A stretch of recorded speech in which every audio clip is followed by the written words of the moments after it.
Et bonjour à vous, Michel Sapin. Bonjour. Merci d'être avec nous ce matin. Rien ne va plus entre votre ami, l'ancien président François Hollande, et votre ancien collègue à Bercy, l'actuel président Emmanuel Macron. Pourquoi ces deux-là passent-ils une bonne partie de leur temps, ces jours-ci, à se critiquer, l'un sur le bilan de son prédécesseur, l'autre sur l'action actuelle de son successeur? N'en faites pas trop sur le sujet. Je sais que ni l'un ni l'autre ne passent leur temps qu'à cela, évidemment. Ils se sont envoyés des pics respectifs cette semaine.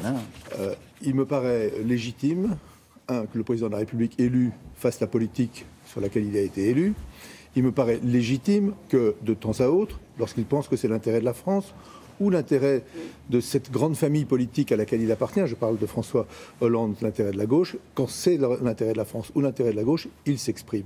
Il ne le fait pas en réponse à quelqu'un, il le fait sur des sujets qui sont des sujets d'actualité et qui touchent au cœur des Français. Lorsque François Hollande, il y a quelques jours, s'est exprimé sur la question fiscale, sur la question de l'impôt, sur l'évolution de l'impôt, sur l'évolution de l'impôt, il a parlé d'un sujet qui intéresse les Français, me semble-t-il, en tous les cas j'ai eu le sentiment, qui fait débat dans l'opinion française, et il est donc parfaitement légitime pour en parler. Mais il n'est plus dans l'action, M. Hollande, il est aujourd'hui dans le commentaire, c'est ce que certains lui reprochent. Vous êtes son conseiller aujourd'hui, officiel, rémunéré même par l'ancien président.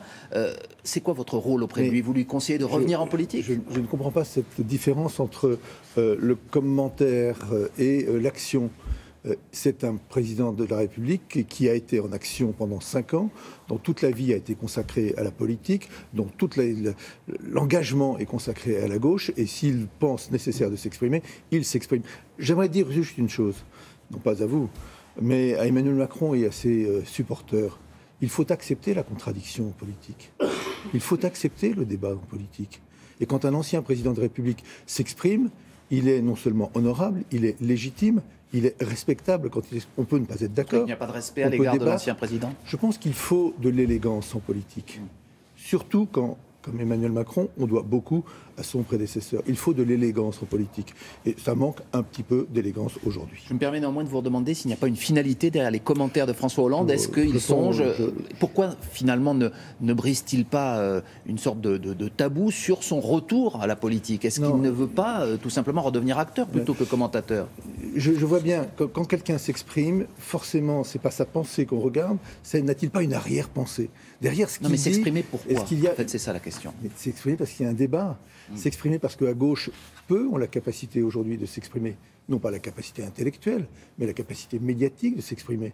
Parce que dans cette gauche responsable, celle à laquelle j'appartiens, à laquelle il appartient, aujourd'hui on a le sentiment, c'est difficile, parce qu'il y a eu un gros échec, que peu de monde arrive à parler. Alors, moi je ne veux pas que s'installe cette espèce de dialogue entre M. Macron d'un côté, le président de la République, et M. Mélenchon de l'autre côté. Entre les deux, il y aura donc François Hollande. Entre les deux, c'est pas François Hollande. Entre les deux, pardon de cette expression qui paraît un peu rapide, il y a aussi le socialisme.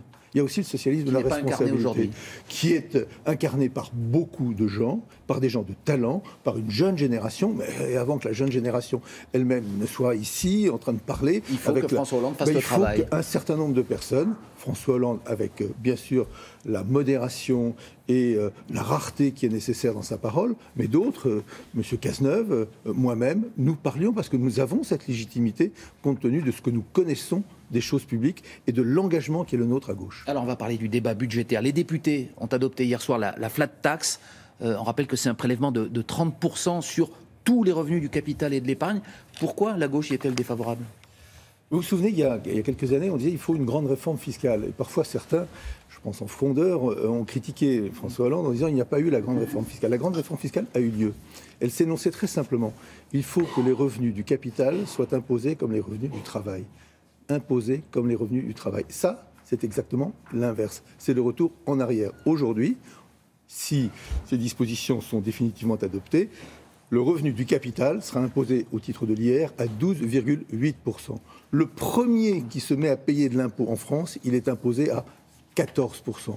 Donc quand vous gagnez des millions sans forcément avoir pris des risques, uniquement parce que vous avez hérité, vous avez 12,8% d'impôt sur le revenu, et quand vous vous mettez à gagner une prime de 500 € de plus, vous allez payer 14% dessus. Il y a quelque chose de profondément illogique et de profondément injuste. L'argument du gouvernement selon lequel cela permettra tout de même d'orienter davantage le capital des plus fortunés vers l'investissement, vers l'entreprise. Pourquoi vous n'y souscrivez pas? Pourquoi vous ne l'entendez pas? C'est un argument qui est parfaitement juste et légitime.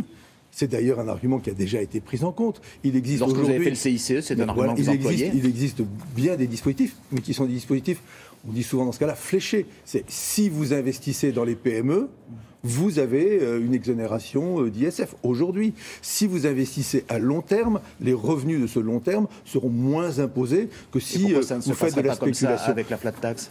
Parce que la flat tax, justement, comme on a les dispositifs aujourd'hui, qui va être le grand vainqueur de la flat tax? Celui qui n'a pris aucune initiative.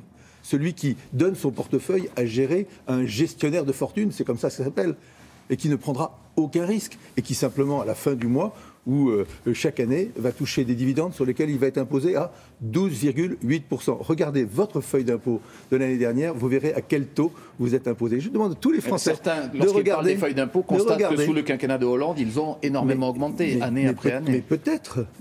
Mais au moins nous l'avons fait de manière juste, c'est-à-dire ce qui est en train d'être mis en cause, puisque c'est nous qui avons créé, par exemple, une tranche à 45%. Et sur l'ISF, Monsieur Sapin, que répondez-vous là encore à ceux qui me disent, et ils ne sont pas démentis, que l'ISF n'a fait la preuve ni de son efficacité en termes de création d'emplois, ni du fait qu'elle ait rapporté beaucoup d'argent aux caisses de l'État. Juste faisons attention, l'ISF n'est pas faite pour créer des emplois, entre nous soit dit. J'aimerais qu'on me démontre que si on supprime l'ISF dans un secteur tout particulier, celui uniquement, purement financier, vous vous rendez compte de ce qui se passe aujourd'hui?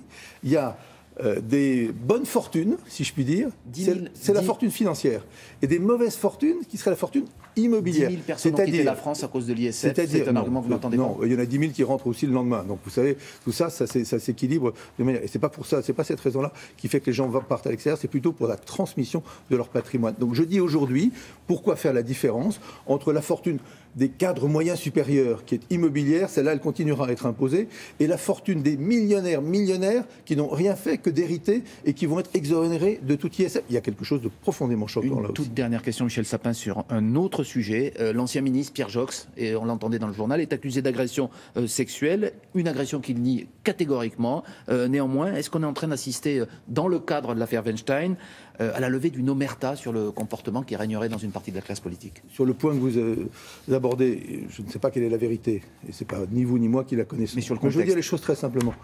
L'omerta est insupportable.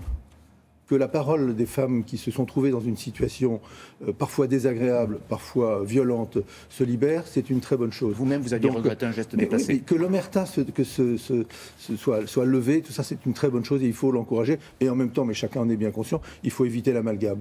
Donc pas d'omerta, mais pas d'amalgame. Merci beaucoup, Michel Sapin. Merci à vous, Laurent, et très bonne journée. Merci, très bonne journée aussi à vous tous les deux.